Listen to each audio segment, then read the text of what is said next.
Hi, this is David Orlofsky, and welcome to the Rabbi Orlofsky Show. Whether you're watching with our friends over at Turning Time, or wherever you watch and listen to your podcasts. As always, it is a thrill to have you along, and don't forget to like, share, and subscribe, assuming that that applies to any of your places that you're watching. And this is sponsored. As I mentioned last time, we need sponsors, and they make the show go and keep it going. So a special thank you to everybody who, in my last appeal, stood up and came up to the bat to make sure that we have sponsorship so we can keep the show going. And we're looking forward to reading your sponsorship.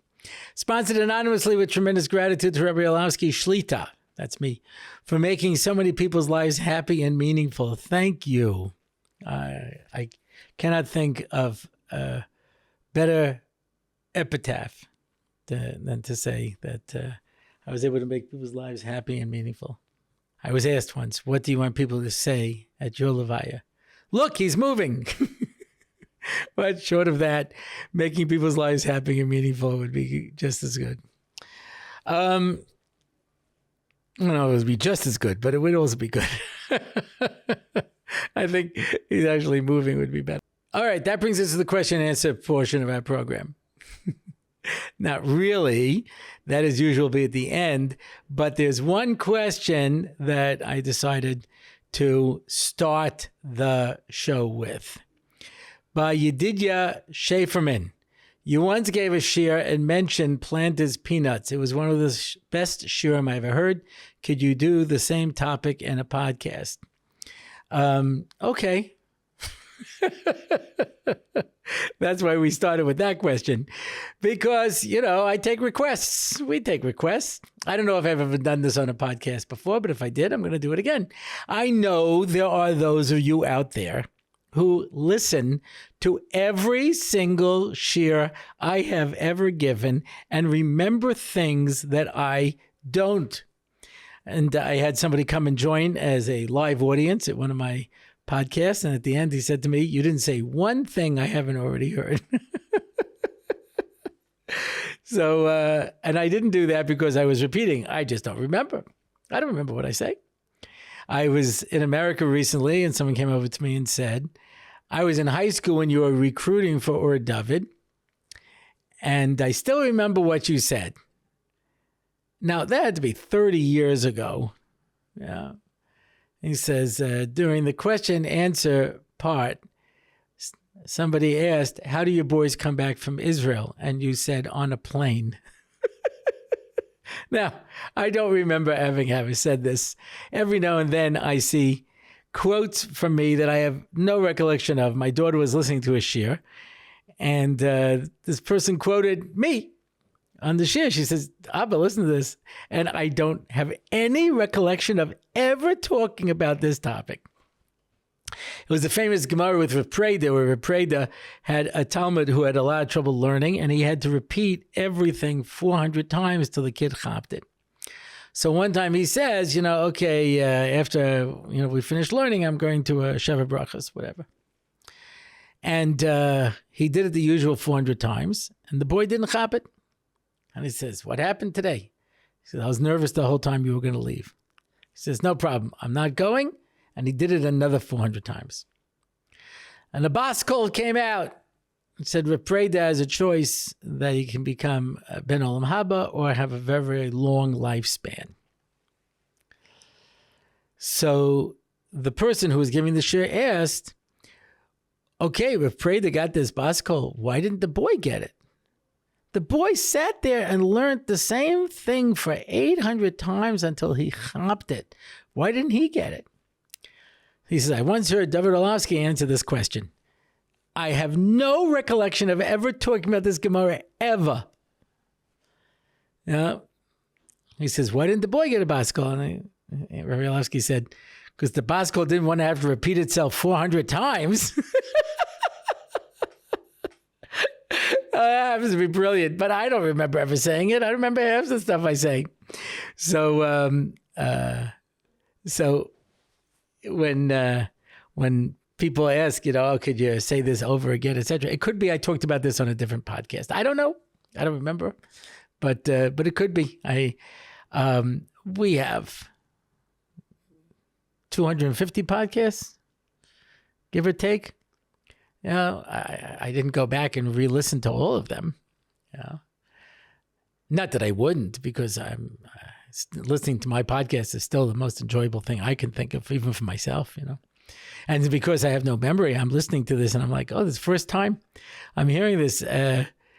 There is a best of season 1 and season 2 rolls. I don't know if they were put up directly on the website or we just added the link at the end of a podcast. But I watch those and I'm just amazed of how much stuff I said that I have no recollection of ever saying. So we're still waiting for years 3, 4, 5, and 6. So if you're out there, we're thinking of you. Anyway, but it's just absolutely amazing to the body of content. Like I told you, I talk all the time. I'm always talking. Just some of it gets recorded 1 hour a week. So I'll talk about this. I've talked about this in the past, and it's a very important concept. So if I've spoken about it before, Mesilas Yesharim talks about the importance of chazara, how you have to go over everything and to be able to remember it. And the Chazal say, learning 100 times to 101 times. The more you review it, the stronger is your hold on it, the more you remember it. I haven't had the Rabbi Orlofsky mug for a while, so I'm thinking maybe we don't have too many sponsorships. We'll start selling merch. I don't know what you think. Everybody should have their own Rabbi Orlofsky mug in the morning. Does that? Just look at that bright, cheery face. If that doesn't wake you up, what will? Anyway, the topic to which the Planter's Peanuts appear is the following topic. And I definitely have talked about this topic many times in different forms, but Dovid Briska used to tell his Talmidim when he would give them Musa, what can I expect from you? What have you ever seen? I once saw a Baruch Bear come out of the bathroom and make a Asher Yotzar. It changed my life forever. And it's a good point. What have you seen? What do we know? I've told students for years now, because there was a time when my students were the age of my children. Now my students are the age of my grandchildren. And I said, listen, I feel bad for your generation because you were raised by my generation. And my generation never grew up.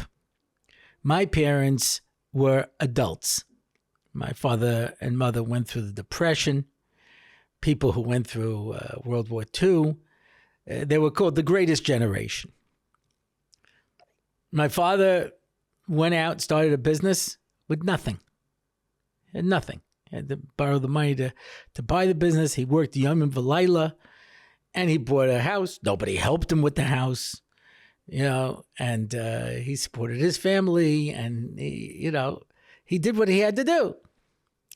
My mother would go to work with him, and she would come back and she would cook supper, and she would make Shabbos. There was never complaint. I didn't complain because you did what you had to do. That's what it was. And they raised our generation that we should have it easier than them. Yeah, I'm probably at the edge of the baby boomer generation. I don't know exactly what comes next, but I was born in 59. Close enough. My oldest brother, Over Shalom, he was born mamish 1950. Yeah, he was mamish a boomer, and when I was a little kid, he used to line up the younger children to sing backup for him as he practiced his doo-wop. So he'd be singing, and all of us little kids would be sitting there going, Duke, Duke, Duke, Duke of Earl, Duke, Duke, Duke of Earl, Duke, Duke, Duke of Earl.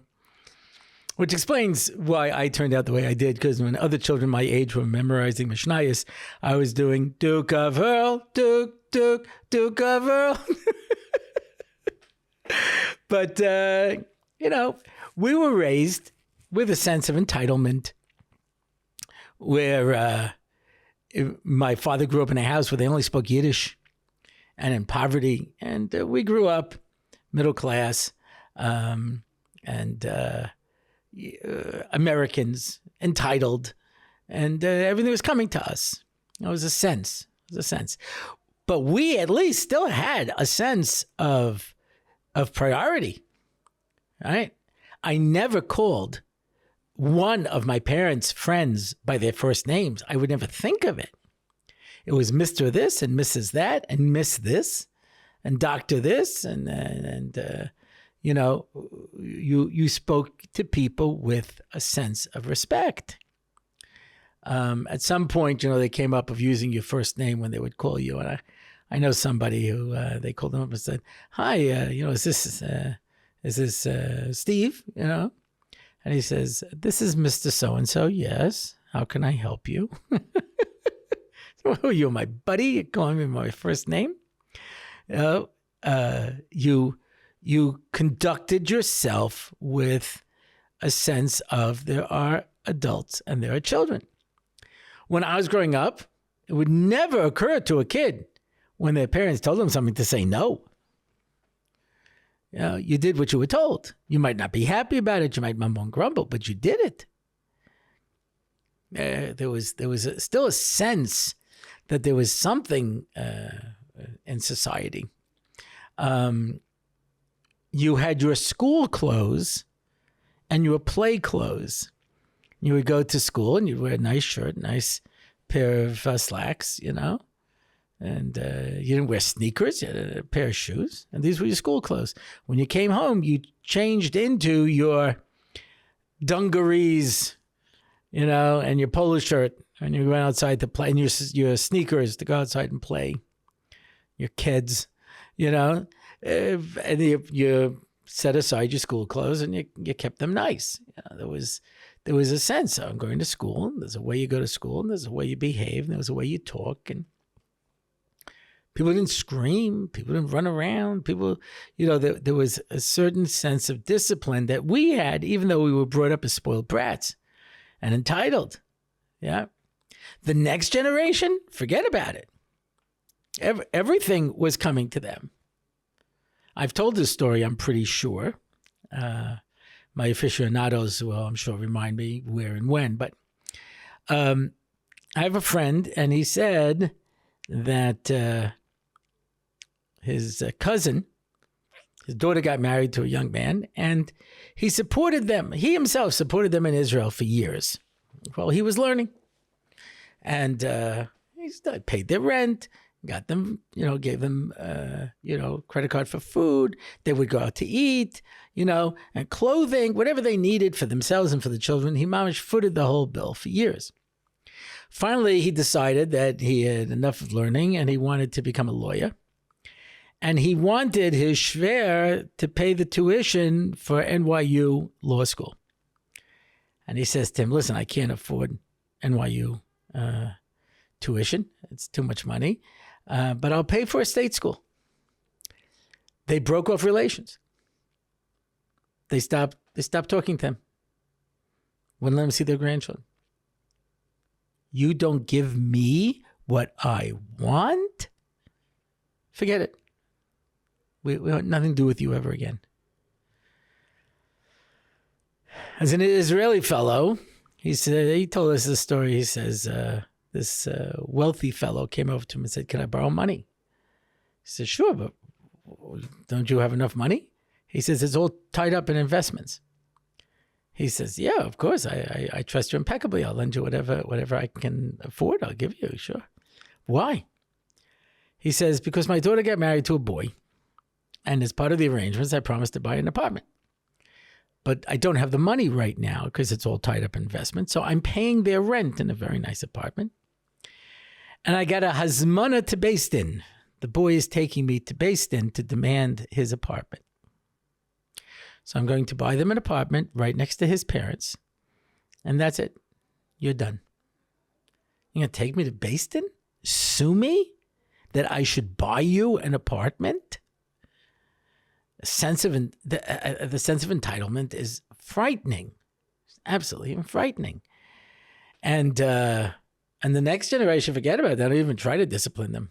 That next generation, they're all just, wild people. And the Gemara says if a kid's not succeeding in learning and whatever, you have to be masada them. Kids want seder. That's why I always say that teaching and acting are the same profession. Because if you are a teacher, you have to be the same teacher every single day of school. You had a really bad day, and you can't come in and just say, okay, everybody, just read your book. I'm putting my head down. You have to be teacher. And even if you're very upset, you can't come in and say, all right, quiet, you little rats. You better be quiet or I'll kill a bunch of you. And if you're feeling really happy or giddy, you can't come in and do, a little dance, you know what I mean? Because it'll freak the kids out. They don't want to see you too happy or too sad. They want to see you, or too angry. They want to see you as teacher every single day. And today, where everything is just a hefgewalt, and people are afraid of the students, afraid of everybody. There's a fellow I know who's runs a queue of koilos someplace in Israel. He told me he had a kid who was having problems. He was hitting his parents. He was stealing money from them. He was breaking things in the house, out of anger, just smashing things. So he finally says, look, I have no choice. I'm going to call the police and, have social services put you in a home. I can't deal with you. And a friend of his said, who was in the area, he says, I wouldn't do that. He says, why? We can't handle it. He says, because if that kid says to the social worker, my parents hit me, then you'll go to jail. So parents cower in fear of their children. And everything's broken down. So the example I give is I was walking and I tripped. Now, let's be fair. It was at night and there was a tree and the tree roots had extended into the sidewalk and the sidewalk was misshapen. And I couldn't really see it at night. And I tripped and I fell and I broke my ankle.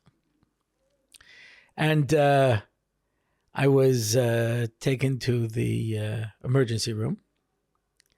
And they called my father, And the doctor said to me, stupid kid, why don't you watch where you're going? And my father comes and says, stupid kid, why don't you watch where you're going?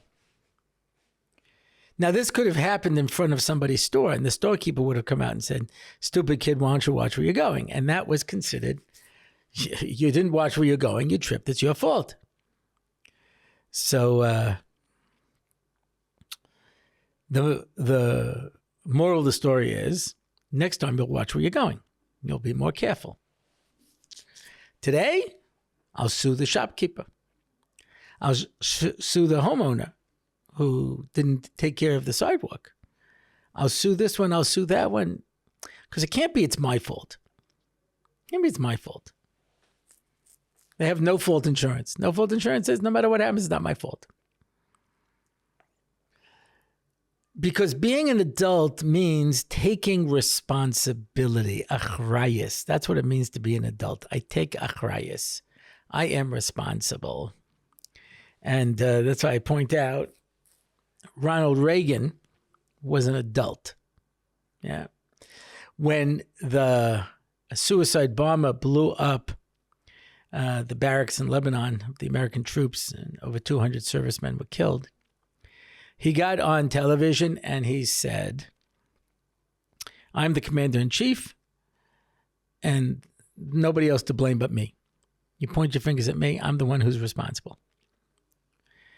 when Bill Clinton lied under oath, right? It's a felony. He was disbarred. The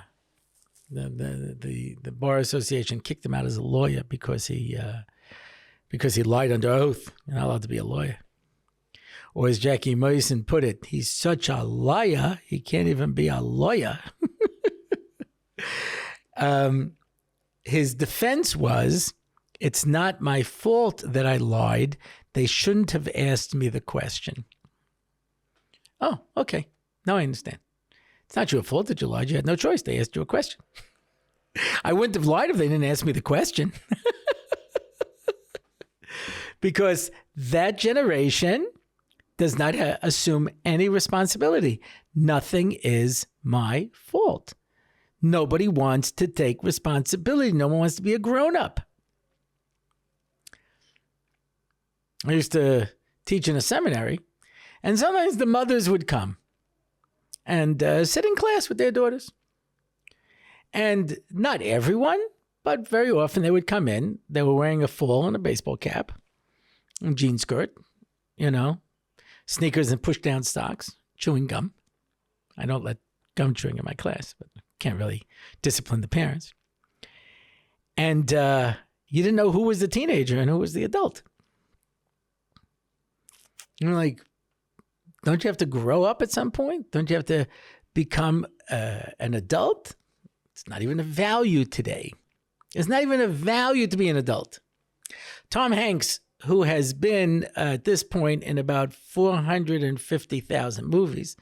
Yeah, it's a contest between him and Nicolas Cage, who can be in more movies, So he was, at the beginning of his career, he was in a movie called Big, where he's a 13-year-old boy, and he makes a wish that he's become big and he becomes a 30-year-old man. And of course, he's a child in a man's body, and that's what the basis of the humor is based on. And similar to Freaky Friday, I guess, where people switch places, parents and children. But anyway, so I remember reading an op-ed piece in the New York Times by a woman who wrote, she says, I was watching this film with, I was on a date with a guy. And at one point, he says to the girl who thinks that he's a regular adult, he says, I'm only a 13-year-old boy. He says, and every man in the audience started laughing hysterically. He says, because at the end, they all think that they're little boys. Nobody wants to be the grown-up. Nobody wants to take responsibility. Have you ever been in a home where everybody's whining? Mom, I can't find my shoes. Well, I don't know where you put it. Why don't you look for them? Well, I don't know where to look. I asked your father. I didn't see the shoes. How am I supposed to know where they are? Oh, where are we going to find the shoes? I'm not going to be able to go to school. And you're just waiting for an adult to come in and slap everybody like, grow up. Take responsibility. I can't make Shabbos. It's too hard. We can't make Pesach. Let's go away. I can't handle these kids. I can't deal with this. I can't manage this. Everything is too hard. Why? Why do I have to do it? Why is it my responsibility? Why do I have to take care of this? Everyone's whining. You have to have an adult stand up and take responsibility. So when I was a mashgiach in a yeshiva during a particularly dark period of my life, but Victor Miller, when he became a mashgiach, he said, I knew I would be the doorman. I didn't know I'd be the doormat, Anyway, there was this one boy. It was mostly guys who came right out of high school. But this particular fellow had spent a year in college, and therefore he was much more mature than everybody else. I know, because he kept telling me all the time how he was so much more mature than everybody else. And at one point, I just said to him, davening starts at 7:15. You don't get out of bed till 11, sometimes 12. So why do you think you're so mature? Because maturity means take responsibility. And without missing a beat, he said, maybe you should be asking yourself why you can't motivate me to get out of bed. Because ultimately, this is your failure, Rabbi. And I was stunned how he could just, instead of stopping and looking and saying, gee, maybe there's a problem with me, right? I have a nephew. He was in yeshiva. I don't want to give more information than that. But he would very often miss night Seder. And the mashgiach asked, where are you? And he would say, well, I'm going to have dinner with my aunt and uncle because I'm homesick and it's really tough for me. Of course, he was never here. He went out with his friends. He did whatever he wanted to do. But we were a convenient excuse. But if you're going to use people as an excuse and you're going to have them an alibi, you better cue them in so they know how to tell the story, you know? So, so I wasn't here. One time the mashgiach calls my wife. Now, having been a mashgiach, I know how these tricks work, but my wife doesn't. She's a very honest, good person. I'm not. Opposites attract. The mashgiach says, you know, your nephew's learning by us. He goes, yeah, I know. He goes, I'm afraid that he's homesick. He says, oh, I wasn't aware of that. He goes, yeah, maybe you should invite him over, like not just for like a Shabbos, but like, you know, maybe just for dinner during the week or something. He says, sure, I'd be happy to. He goes, does he ever come by? Because I feel like he needs to. Does he ever come by during the week? He goes, no, not really. He's never come by for supper. He goes, he wasn't by you last night. He goes, no, I haven't seen him in a long time. He goes, oh, okay.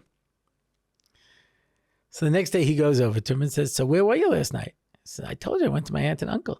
He goes, yeah, well, I called your aunt and she said you weren't there. And he's telling me over the story. He goes, oh my gosh, I'm busted. So listen what he does. He says, what? You called my aunt? Oh my gosh, why did you do that? Now you hurt the relationship. This is the only people I have in Israel. I'm going to look at them now. Oh my gosh, why would you do this to me? Why didn't you just ask me if I was lying? I would tell you I was lying. Oh no, what am I going to do? And by the end, he was apologizing to him.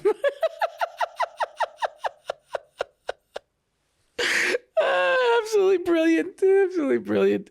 So, but that's what happens is that people, you know, it's not my fault. It's your fault for not calling me out that I was lying, you know? There were the Geffen brothers who ran the hardware store here in Harno for many years. And he said, every now and then, you know, these Cheder boys would, we had things on the counter, you know? So they would run in, grab something, and run out. So someone stole something, I don't remember what it was, a flashlight or something. But we have security cameras. So I see the camera, and I get a picture of the kid. I don't know who it is. And I send it around to all the Chadarim. And I said, does anyone know who this kid is? Because he came into my store and stole something. Okay, so sure enough, one of the Chadarim recognized it and sent it out and contacted the father. And fine. The father comes into the hardware store and starts screaming at them. He says, you embarrassed my kid? He says, he stole from me. All kids steal. What's the big deal? You can't afford a flashlight? Wow. One of my brothers once stole a package of rubber bands from the 5 and dime. My father gave him a beating in front of the owner. You're stealing? Here, he's yelling at them. Why are you getting upset at my kid for stealing? What'd you have to make an issue of it for? Now he's embarrassed.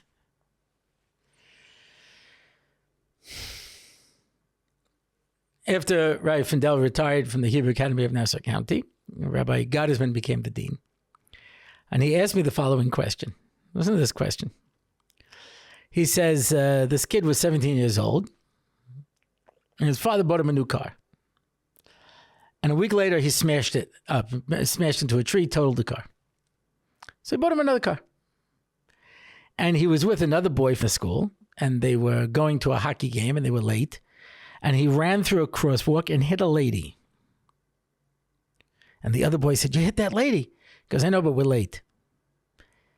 Had they stopped and called an ambulance and gotten her medical treatment, she would have lived. As it is, she died. They went to the hockey game, and then they go out to see a movie, and the whole time this other kid is shaking and shaking. I can't believe it. You hit somebody, you just go on, They get home that night. This kid didn't say anything, but the friend was shaking like a leaf. And the parents said, "What's the matter?" Told them what happened. They called the police. They found the woman dead. They arrested the kid. And he comes back to school, gets out on bail, comes back to school. One of the Rebbeim say, listen, sometimes you have to fall all the way down in order to get yourself back up, and you have to rebuild this. He told his father. His father came in and demanded the Rebbe be fired. How dare you suggest my son did anything wrong? It was an accident. That's why it's called an accident. He didn't have any intention. So Rabbi Gosman says to me, I know a judge. I might be able to get the charges dropped. Should I do it? I said, how many people does he have to kill before he faces the consequences of his actions? You killed somebody. If you kill somebody with B'shogeg, you have to go to your miklat. Because you can't just go back and say, it was an accident. Listen, accidents happen, There has to be consequences. You killed somebody. And the only thing the parents were worried about is that nobody should even suggest that he did anything wrong.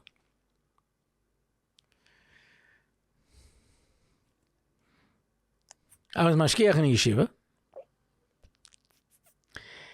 And we had a sister school. And there was a boy in the sister school who came from one of the important families in that yeshiva. And like I say, we were somewhat related, the schools. And the boy got thrown out. And so the main yeshiva made a deal that if he would come to us for like a month and do hard time, he could come back. But at the time, I had veto over who could be accepted into the yeshiva. So I met with the boy. I said, what happened? He says, the yeshiva announced a number of times that if you go to Eilat after Yom Kippur during, Bein Zmanim, you'll be thrown out of yeshiva. And I remember, the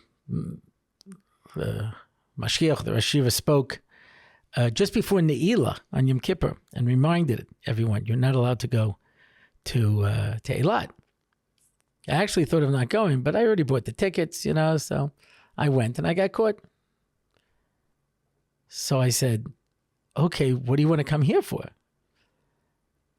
I said, you should go to Yeshiva X.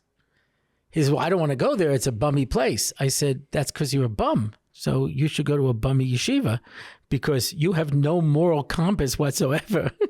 There's no reason for you to come here. We have a bunch of bright-eyed, bushy-tailed, kids who are trying to grow in Yiddishkeit. They have no shaykhs to you whatsoever, So I said, from my point of view, you don't belong here at all. So the parents pulled in all of their influence, and they put a lot of pressure on the Rosh Yeshiva, and he said to me, I have to overrule you. We have to take this kid. I said, okay. And the mother called me up and said, listen, I hope there's no hard feelings. I said, not from my point of view. I'm not going to talk to your kid the entire time he's here. As far as I'm concerned, he's not in my yeshiva. He says, I just want to make sure you don't give him a hard time. I said, I won't give him any time. I really feel bad for him because he has such terrible parents. And the mother was like, what are you talking about? I said, how long are you going to be able to run block for this kid? Eventually, he's going to do something where your influence doesn't help, and he's going to have to face the consequence of his actions. And it's your fault that you didn't allow him to fall down when he was little. So before it became more serious, he's going to end up in a situation that you're not going to be able to bail him out of. And then what are you going to do? Yeah, just leave my kid alone. No problem. He did his time, a month, no problem. He goes back to Vegas Yeshiva, and we get a call. The Yeshiva came over to me and says, could you take him back? I said, I didn't take him in the first place. Why? What happened? He says, he went back to the yeshiva, and Friday night he got a whole bunch of people drunk, and they all slept through Shabbos. And the yeshiva says he has to leave.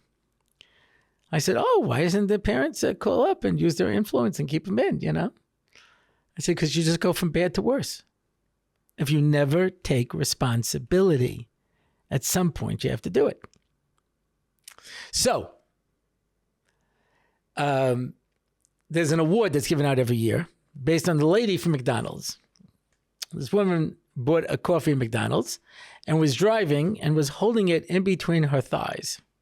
And at some point it spilled and burnt her leg. Who keeps a cup of coffee between their legs exactly?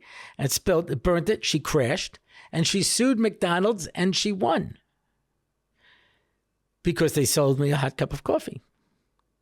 And that's why now almost any place in America where you go, it's written on the cup, caution, contents may be hot. Duh. So this was considered so outrageous that they started giving out awards to the stupidest examples of this. I don't remember all of them. I remember some of them. A guy was driving his Winnebago and he put it in cruise control, which in his mind meant it was on automatic pilot. Of course, it's not. And then he went in the back to get a drink. And of course, it veered off the road and it crashed. And he sued Winnebago because nowhere does it say in the manual that you have to continue to drive the car when it's on cruise control. And he got a new Winnebago. And now it says you must continue to drive the car. And that's why it's written on a Superman Halloween costume, caution does not allow wearer to fly. And that's why it's a sign on a power saw, caution, do not cut wood on your lap. And that's why it says on a blow dryer, do not use underwater. Because you'll say, oh, nobody told me. And my favorite example is Planters Peanuts.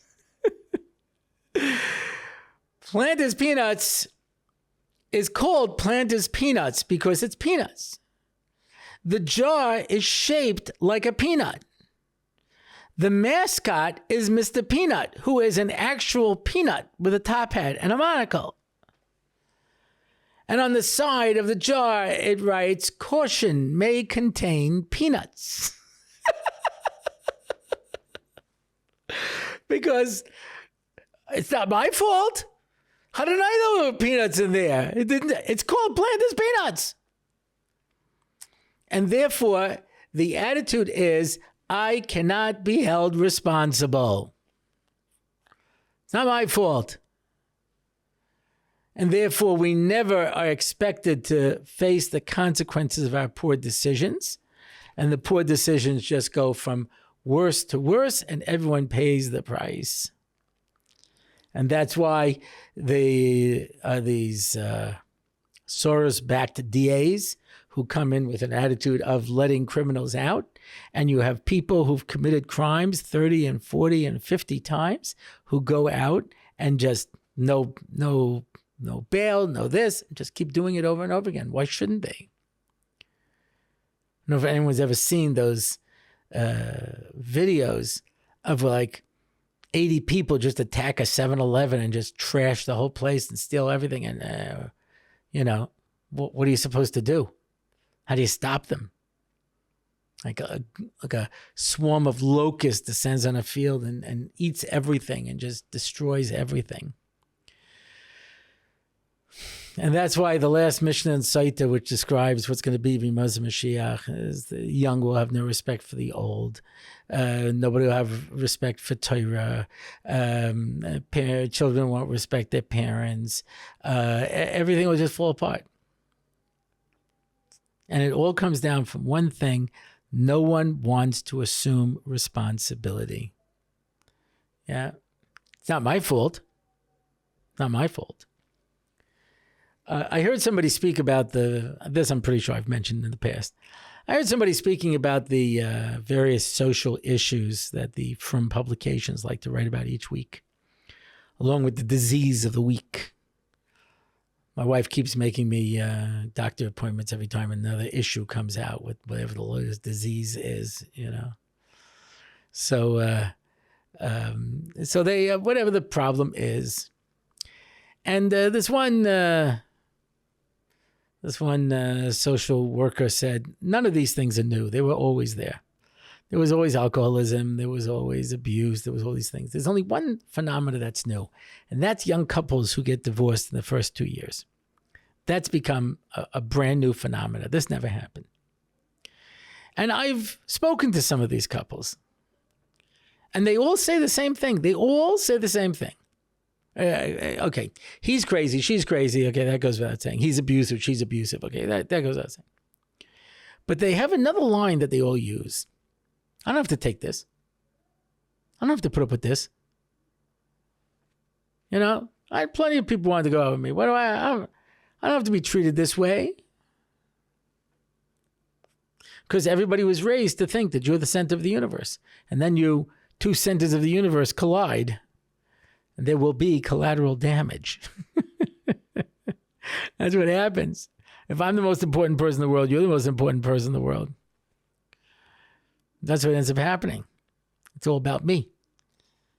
And then when you have that philosophy and no one's willing to take responsibility and no one's willing to care. I'll end with an upbeat story. I don't remember where the story's from.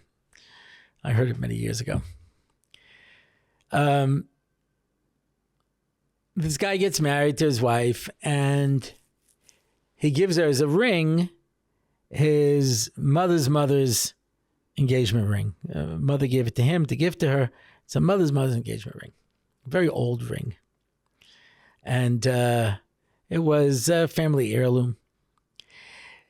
And this daughter-in-law had a strained relation with her mother-in-law. It happens from time to time, and she did the best she could. I'm sure everybody did the best they could, but it was a strained relationship. And at some point, they went on Tiyul on Pesach, and she loses her ring. They search high and low. They can't find the ring. Well, when he tells her mother becomes very upset. Yeah. And the daughter becomes very defensive, and it's mamash at the breaking point. Mamash at the breaking point. Doesn't know what to do. They won't even talk to each other. They're so angry at each other. Now, in certain circles, when a boy gets married, he wears a kapota. I asked this once to one of these boys. I said, this is for a yeshiva. He goes, it's like a woman wears a wedding dress. He says, we get a kapota. It's not meant to be like for a yeshiva. It's what do you wear? And there are people who wear it on the Shalosh Regalim. So Sukkot, he's putting on his kapota. He reaches into his pocket and he sees his wife's ring. He says, you must have given it to me to hold on to, and I left it in my kapota. She goes, I can't believe it. This whole machlekes is only because of you. And she goes to my mother-in-law and says, you see, you're blaming me. It's your idiot son who did this. You know what I mean? He goes, oh, he's such a Drake up. And the two of them finally bonded over complaining about him. That's the one thing that the mother and the children, had in common. I remember when my parents and my in-laws met for the first time, they were able to bond over who was more disappointed in me. Well, okay. Anyway, for years, this was a running joke in the family. Chaimka, he's such a Drake up, he remembers and that, and that. And it went on 20 years he was taking this abuse, they would just smile, At some point she decided, she's getting older now, it's 20 years, Maybe by then they would have been married for 25 years, who knows? She decides to have her jewelry insured. She brings it down to this very, very old jeweler that had worked in the family for many years. And brings her jewelry. I was looking at the engagement ring and says, what's this? He says, well, this is the engagement ring that my mother-in-law gave me. He says, no, it's not. He says, I saw that ring when your mother-in-law had it. I had insured it for her. This is a different ring. He says, what? He says, it's a copy. It's a good copy, but this is not the same ring. I mean, I'm sure it's also worth something. We'll evaluate it, the stone, etc. It turns out that the husband went out and made a duplicate of the ring and pretended that he had left it in his jacket. And for 20 years, he let his mother and wife abuse him for the sake of shalom, to take achrayus, because someone has to step in here and solve this problem. And I will be it. I mentioned last week my friend Rabbi Hammer, who was nifter, and he was a man of achrayus. He would take responsibility, And it turned out that there was a Chevra Kadisha that had plots and cemeteries and things that they managed that was called Young Israel, but was independent. At the time, he was the head of National Council of Young Israel. He was the executive director, whatever he was running. And they came to him and asked him if he would take this on. And he says, you want to incorporate into Young Israel? He says, no. I'm afraid that if a national organization gets a hold of it, they won't manage it properly and the funds will be used. And this is a Karen that's been set up and to bury these people and take care of them. We want you to take care of it. We're not going to give you any money. It's just we trust you. You seem like an honest guy. And he took this on. He ran the whole thing. And at some point, National Council found out about it and they started pressuring him to turn it over to them. And he said, no.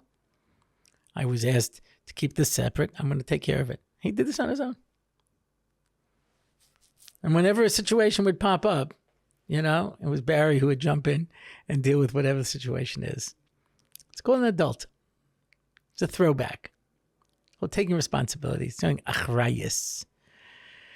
And so if we want to get out of this gullus, remember, we built an egel. It was a little tiny calf because we didn't believe that we could face HaKadosh Baruch Hu on our own. And we listened to the Meraglim who said it's too hard for us to do Eretz Yisrael. And at some point, we as a people just have to grow up. And that's the answer to the first question. And now we come to the official question and answer portion of our program. And the question and answer this week is sponsored in honor of my wonderful wife, Shira, on the occasion of an anniversary number higher than I can count, Ellie. Isn't that beautiful? And a sponsorship for the Rabbi Orlofsky show is always the perfect gift. When you say, what am I going to get you for your anniversary? An appliance, a piece of jewelry, take you out for dinner. No. Sponsor a Torah that will be mechazek people all over. What could be better? If the sponsorship entitles me to a question, how should women honor their husband? No, it doesn't entitle you to a question, but thank you very much for sponsoring. Nonetheless, I'll be happy to answer this. How should a wife honor her husband? I think this is great. I think it's great. What better anniversary present than telling your wife how to honor you? Well, I ended the podcast portion of the program with a story about how husbands have to honor their wife. Yeah. Machabed as ishta yaisim egufai. So there's a mitzvah for a wife to be machabed her husband. And how do you do that? I remember hearing Rav Lasry speaking once in a shir. If you're not familiar with Rav Lasry, he's a Israeli who is very funny, does a lot of routines, has a lot of teichen. He's like me, only he's not as funny, and he has too much teichen. But anyway, so he said once, when it comes down to a husband, it means one thing, kavod. A husband needs kavod.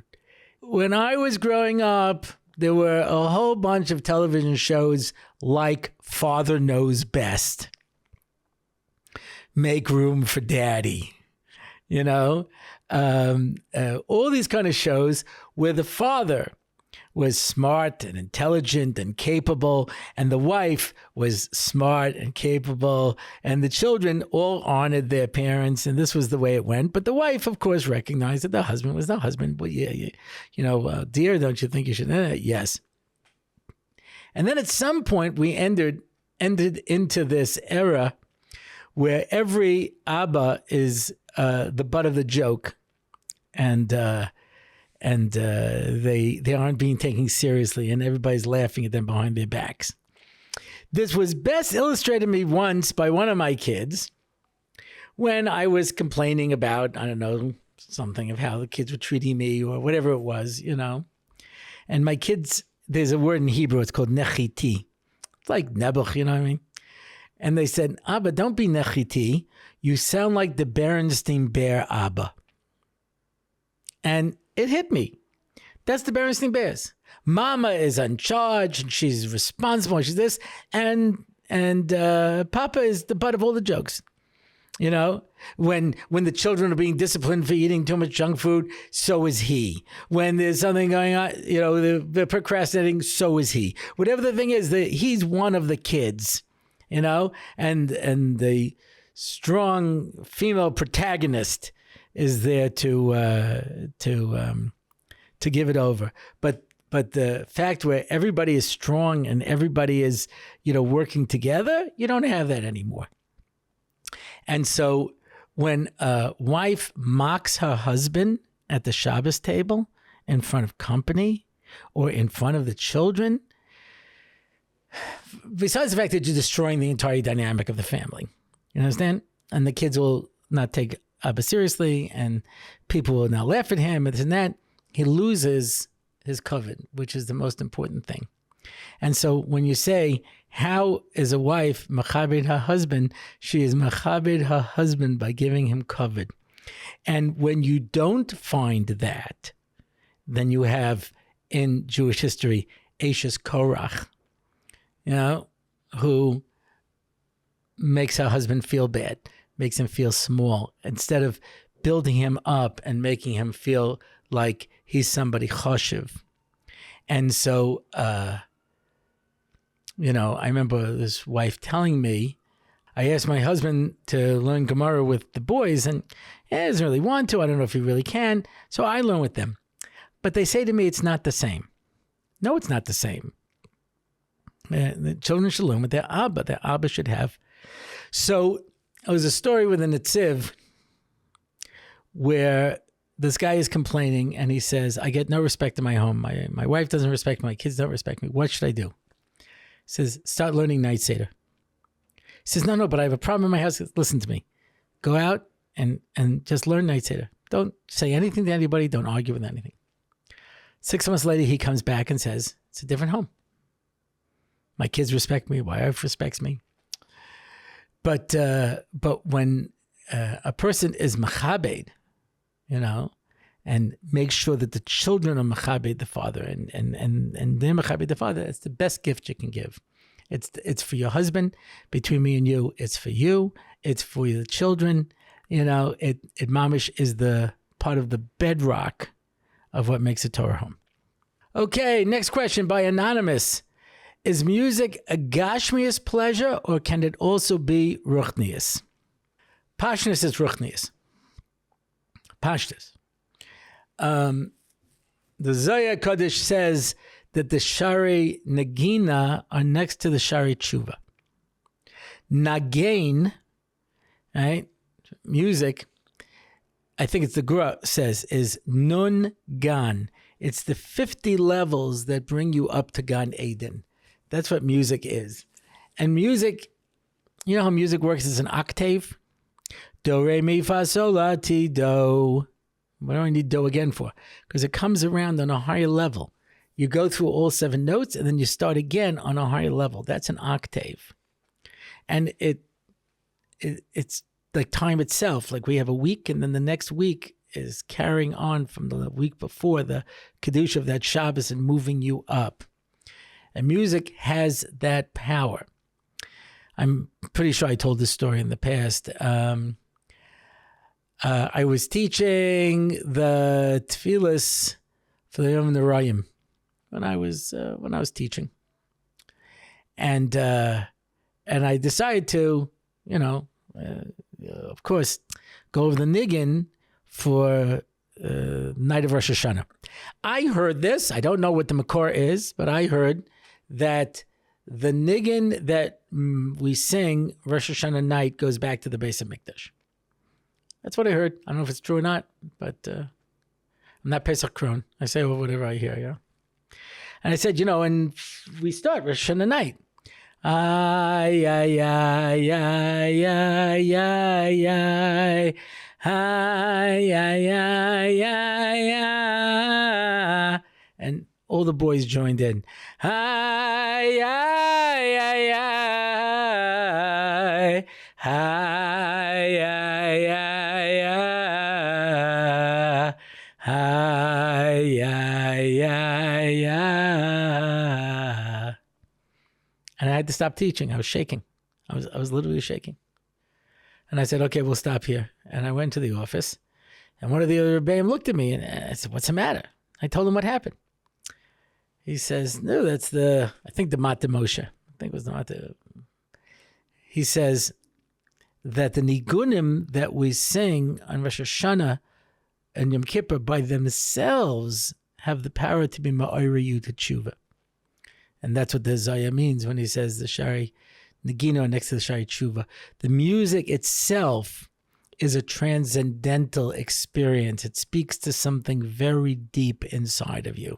And that was the reason that Nachman Breslov used to say, don't listen to Goyish music because since it was made from a bad place, it'll go into your neshama because that's the power of music. Anyone who tells you not to listen to Goyish music, they're basing themselves on Rav Nachman Breslov. But the idea that, it has that power to lift you up and to transform you, that's what music does, The Nevi'im used to have minstrels who traveled with them because you could only get a nevuah if you were happy. And if you weren't happy, you would play music and the music would lift you back up. So, yeah, I would say it's a spiritual pleasure. By Anonymous, how did people know when Zmanim were before the invention of Zmanim Charts? How did they know when Plag HaMincha or Alois is? And the answer is, they guesstimated. They used the sun. And they would look at the sun. And they would know, based on where the sun was, more or less where they was. And it's possible to make a mistake. That's the Mishnah in Psachim, where they talk about how soon you have to stop eating chametz because you might make a mistake. Between 12 and 11, 11 and 10, a cloudy day, you might not be able to see the sun. You can see where the sun is setting, where the sun is going. The Mishnah describes when can you start saying Kriya Shema? When you can tell the difference between blue and white or between blue and green. Why? Well, that means that there's enough light that you can differentiate. It says because they had tzitzis with tchelis. So they would hold up their tzitzis and they could tell which was the tchelis string, then it was time to say Kriya Shema. Others say no. They had to hold the tchelis string over the grass and see if they could tell the difference between the blue and the green.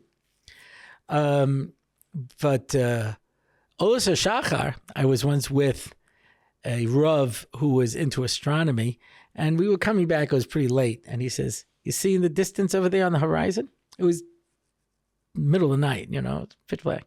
He says, you see that little red line on that little pink line at the end?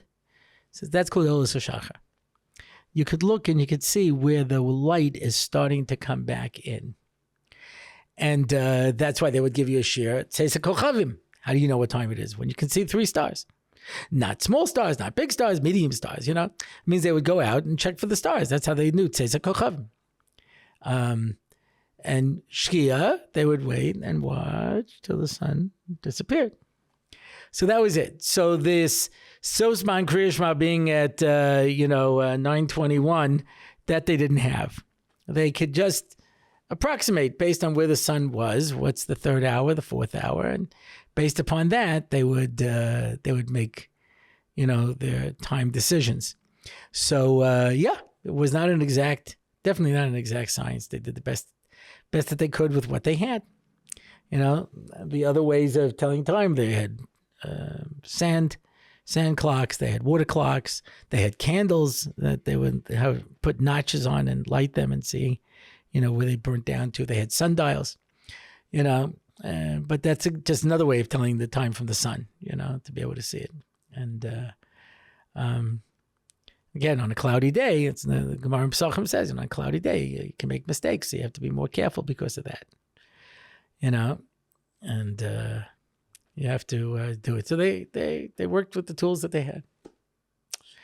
And that's it for this week. If you want to find out more about the show, you can go to my website, RabbiOrlofsky.com. You can listen to other shiurim. You can read articles, download the theme song. You could sponsor an episode, sponsor a question and answer, sponsor a Parsha 5. You can, you could sign up for one of our online shiurim. You could leave a comment, ask a question, and that's it. Until next time, I am David Orlofsky, and this has been the Rabbi Orlofsky Show. It's the Rabbi Orlofsky Show. Torah and Simcha, ready to go. It's the Rabbi Orlofsky Show. Knowledge and wisdom will help you grow. Lots of fun in every episode. And we don't have to rhyme. No, we don't. It's the Rabbi Orlofsky Show on RabbiOrlofsky.com. Torah, anytime, YouTube and more. It's the Rabbi Orlofsky Show. Torah and Simcha, ready to go. It's the Rabbi Orlofsky Show. Till next time, till we meet again. It's the Rabbi Orlofsky Show. It's the Rabbi Orlofsky Show. It's the Rabbi Orlofsky Show.